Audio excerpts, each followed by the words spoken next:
আজকে আমি এমন একটা চা বানাতে চলেছি যেটা দেখে তোমরা বলবে এটা আবার কেউ খায় নাকি। কী চা সেটা জানতে হলে ভিডিওটা শেষ পর্যন্ত দেখতে হবে।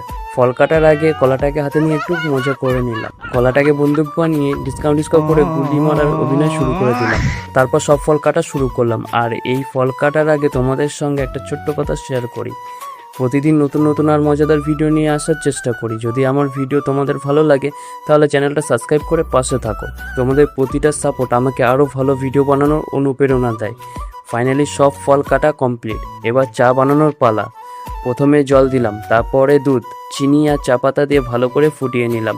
তারপরে দিয়ে দিলাম কাটা ফলগুলো।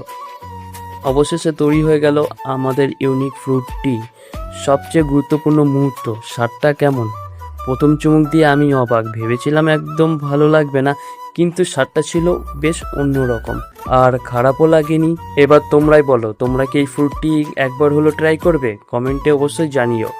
আর ভিডিওটা ভালো লাগলে লাইক, শেয়ার আর সাবস্ক্রাইব করতে ভুলো না।